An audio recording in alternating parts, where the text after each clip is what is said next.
Right now, you are a hostage. The kidnapper isn't waiting in a dark alley. He's living right inside your head, sitting in your chair, and making decisions that are ruining your life. You've felt it before, that sudden white-hot surge where you're no longer in control of your words, your hands, or your heartbeat. To understand why you keep losing yourself, you have to imagine your body as a massive, high-tech city. You are the captain, the calm leader sitting in the control center, making the smart calls.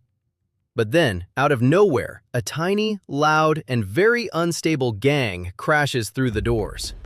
They don't just interrupt you, they shove you out of your chair, tie you up, and start smashing random buttons on the console. This is an emotional hijack, and for the next 10 minutes, you are no longer in control.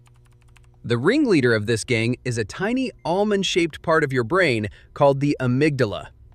It's your body's primitive smoke alarm, and thousands of years ago, it was a hero. If it spotted a hungry tiger in the tall grass, it would scream, "Don't think, just run!" It saved our ancestors' lives by manually shutting down their logical brains and flooding their muscles with power. But here's the devastating glitch. Your amygdala isn't very smart. It's a relic of the Stone Age trying to navigate the 21st century. It cannot tell the difference between a real, man-eating tiger and a passive-aggressive email from your boss, a dislike on your photo, or someone cutting you off in Monday morning traffic. To this tiny alarm system, every single stressor feels like a life-or-death emergency that demands a full-scale response.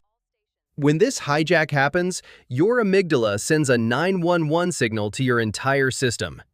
It tells the smart, logical part of your brain, the thinking part, to shut down because there's no time for logic. Suddenly, your heart starts drumming like a rock star, your palms get sweaty, and your brain floods your body with a surge of adrenaline. You are physically prepared for a brutal, tooth-and-nail battle, even if you're just sitting silently at your desk or staring at a glowing screen. Think about the last time you had a pointless, destructive argument with someone you love. They said one specific thing that triggered you, and before you could even process it, the gang took over the control center. You felt that heat rising in your chest, and you said something so cruel, so personal, that you regretted it the very second it left your mouth. That wasn't the real you speaking. That was the hijack using your voice.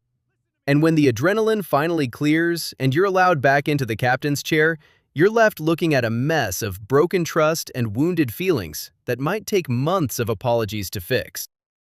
If this hijack keeps happening, your city never sleeps. The alarms never stop ringing, your internal workers burn out, and you begin to live in a constant state of exhaustion.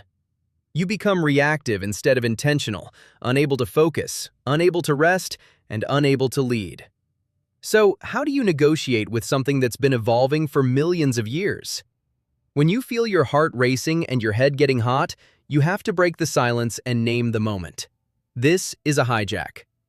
The secret isn't to fight the chaos with more anger, it's to calm the system until it loses its power. Taking big, slow, deliberate breaths sends a message louder than fear itself. There is no tiger. I am in control. This one physical act signals to your brain that the danger isn't real and begins to restore balance.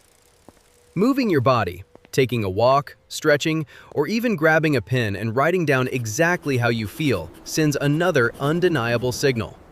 I am choosing, not reacting.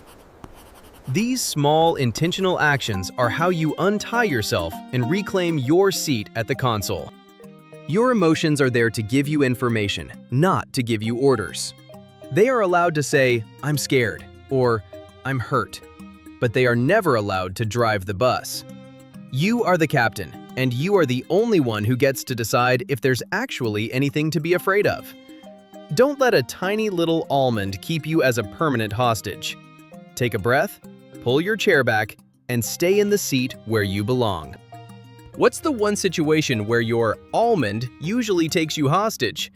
Is it a specific person at work, or maybe just the chaos of your daily commute? Tell me in the comments, are you taking back the wheel today? Now you know! Got more midnight questions? Drop them in the comments. Stay curious, and I'll see you in another Midnight Mystery.